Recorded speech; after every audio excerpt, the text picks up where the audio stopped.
While a 60-day period continues between US and Iran to reach a final conclusion to their negotiations, West Asia has flared up once again. The US has unleashed new strikes against Iran.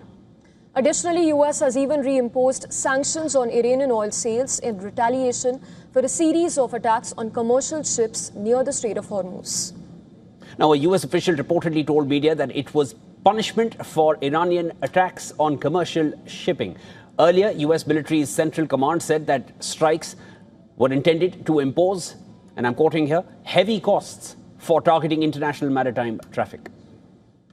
Iranian state media reported multiple explosions around the strategic waterway, including on the Qasem Island in Sirik and in the port city of Bandar Abbas. Tehran has strongly condemned the US action. Now, Iranian state media said several people were injured by shrapnel from enemy projectile, quote-unquote, at a Sirik commercial pier. Iran's foreign ministry accused Washington of violating a recently signed memorandum of understanding and warned that it would take decisive measures to safeguard its national security.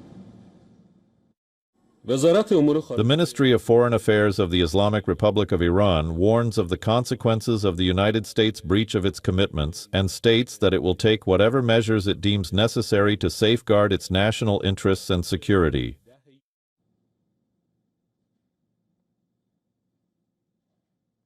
The military escalation came just hours after Washington revoked a temporary sanctions waiver that had allowed Iran to export crude oil under limited conditions.